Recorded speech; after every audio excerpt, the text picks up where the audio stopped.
All right, let's dive into the fascinating and honestly pretty contradictory world of international trade. You always hear economists talking about how great free trade is, but if you look around, you realize it's kind of a myth. It doesn't really exist in its pure form, and that begs a really big question. Right? It's the central paradox. We're told that open markets are the key to prosperity for everyone, yet pretty much every single country puts up some kind of barrier. So why? Well, the answer is messy, and it touches on everything from your job to your national identity. I mean, just think about Hollywood.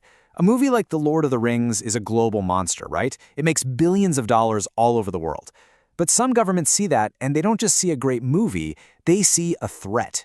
They worry that their own filmmakers, their own stories, their own actors are just going to get drowned out.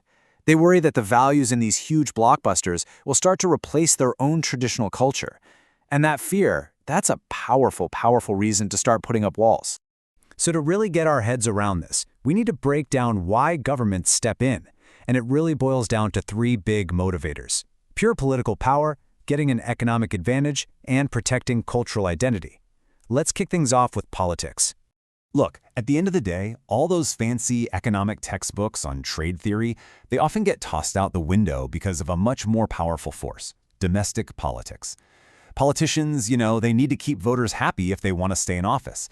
And that means looking out for key groups back home, which shapes trade policy way more than any economic model. The number one reason, the one that gets people really emotional, is protecting jobs. Nothing can bring down a government faster than high unemployment. So if cheap imports are getting the blame for factories closing, you can bet politicians are going to act. Then, of course, there's national security. It's just common sense, right? You need to be able to make your own weapons or have your own fuel supply in case a war breaks out. We also see the classic "they're not playing fair" argument, where countries hit back against each other's barriers. And finally, yeah, big countries absolutely use trade as a carrot or a stick to get smaller nations to do what they want. Okay, so beyond just winning votes, governments also intervene to give their own economies a strategic leg up on the competition. Now, the logic behind these is actually pretty interesting. The infant industry argument is kind of like protecting a tiny seedling in a garden. The idea is you have to shield a brand new industry from the big, established foreign companies for a while, just until it's strong enough to compete on its own. The other idea, strategic trade policy, is way more aggressive. It's about the government actively helping a domestic company become the first and the biggest in a new global industry. Think about how South Korea helped its shipbuilders. Once you're the first mover, you get huge economies of scale, meaning the more you produce, the cheaper each unit gets, and then it's almost impossible for anyone else to catch up. And that brings us to the third big driver, which is maybe the most personal one of all. It's the simple desire to protect a nation's unique way of life. And this quote just says it all, doesn't it? France is legendary for fiercely protecting its culture. It's actually illegal there to use many foreign language words in business if there's a French alternative. So no popcorn at Le Cinéma, you have to have maïs soufflé. French radio stations also have to play a certain percentage of French music. See, this isn't about economics at all. It's about holding on to a national identity when you're being flooded by global culture. So that's the why. But how do governments actually do this stuff? Let's open up the trade policy toolbox and see what tools they're working with.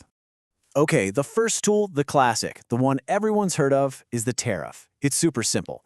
It's just a tax you slap on a product when it gets imported. The goals are pretty clear. Make the foreign stuff more expensive so your local producers have a better chance. And, especially for developing countries, it's a great way to raise money for the government. But governments can get pretty creative here. Check this out. This shows something called a tariff quota. The way it works is, for let's say the first 1,000 tons of a product you import, you pay a really low tariff, maybe 10%. But the second you go over that limit, that quota, bam, the tariff shoots up to something crazy like 80%. It's a really clever way to let some cheap competition in, but slam the door before imports can totally flood your market. Now, the second major tool is the quota. And unlike a tariff, which is a tax, a quota is a hard limit. It's the government saying you can only bring in this many cars or this many tons of sugar, and that is it. Once you hit the number, no more can come in. So let's put these two side by side because getting the difference is key. A tariff is a tax. It directly makes imports more expensive, and the government gets to collect that tax revenue. A quota is a physical limit on quantity. It makes imports more scarce, which also drives up the price, but the government doesn't get any money from it. So two different tools, but they're often aiming for the same result: protecting local industries, usually by making you, the consumer, pay more. So beyond those big two, governments have a few other, let's call them sticks, they can use. An embargo is the nuclear option, a total ban on all trade, usually for big political reasons, like the US embargo on Cuba. But others are way more subtle, like laws requiring a certain percentage of a product to be made with local parts, or just creating a nightmare of bureaucratic red tape at customs to slow things down. But hey, it's not all about blocking stuff. Governments also use carrots to actively promote their own exports. They'll give out subsidies, which is just a fancy word for financial help, like cash or tax breaks, to their own companies to help them compete. They offer special low-cost loans to make it easier to sell overseas. And they even set up these special foreign trade zones where the taxes are lower to encourage more business. So think about it. You've got all these different nations, each with their own reasons for fiddling with trade, and each with a whole toolbox of methods to do it. You can just imagine the potential for absolute chaos, right? Which is exactly why, over the last century, the world has tried to build a global rulebook to manage all of this. And if you ever wonder why we needed a global system, you just have to look back to the 1930s. The US passed a law called the Smoot-Hawley Act, and it raised tariffs through the roof. Well, other countries immediately retaliated with their own tariffs, and what followed was a complete disaster, a global trade war that basically shut down international commerce and made the Great Depression so much worse. It was a brutal lesson learned the hard way. So after World War II, the world's leaders got together and said, okay, let's never ever do that again. They created something called the General Agreement on Tariffs and Trade, or GATT.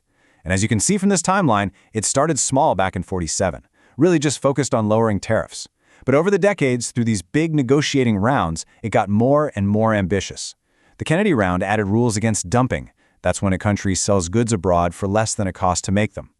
Each round added another layer to the rulebook, making it more and more comprehensive.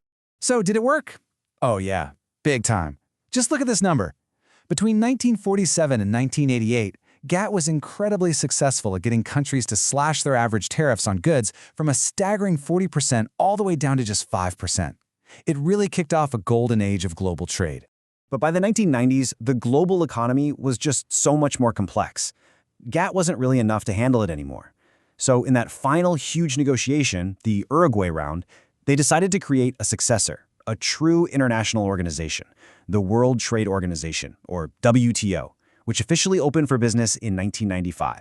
The WTO basically took GATT's mission and put it on steroids.